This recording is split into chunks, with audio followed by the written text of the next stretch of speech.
is no magic recipe to reinvention after loss, but you must be willing to take the journey.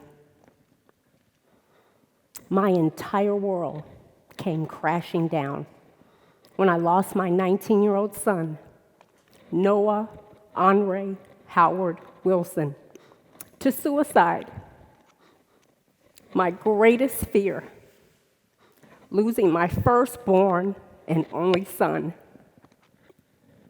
I had been working right here at DePaul in the Master of Social Work program. And as a licensed clinical social worker, I was helping others in mental health crises. I spent the rest of 2020 and a better half of 2021 drinking, smoking, all while taking antidepressants, anti-anxiety meds, and sleeping pills. I felt like I was living in a different realm, a living nightmare that started again day after day after day. Noah's suicide devastated me, my entire family, and a host of others. It's been a year and 9 months since this most traumatic, horrific, life-altering reality, and I've been able to make no sense of it. What is the lesson to be learned? I asked God, how do I go on? I'm still a mother. My beautiful daughter, Violet, I'm still a daughter, a sister, a friend, a professional.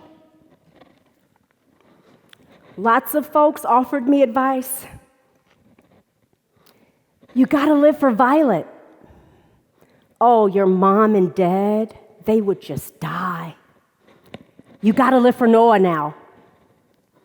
They all meant well, but it didn't matter to me.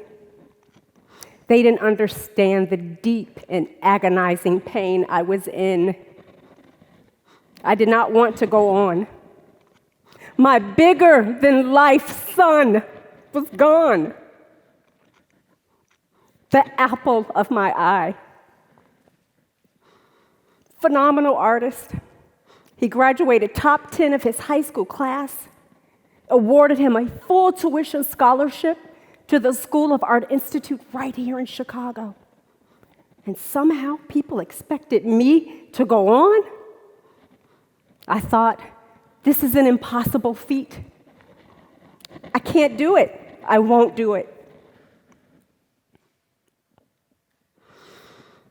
I know that everyone in this room has experienced loss in some form or fashion. And maybe you were expected to go on too.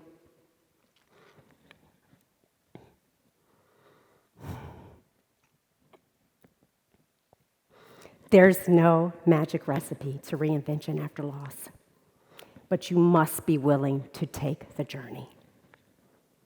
Here is what I'm learning. Language matters. The way you talk about mental health matters. We use choice words, and I've been guilty of it, right? When we're talking about folks, she's crazy, he's nuts.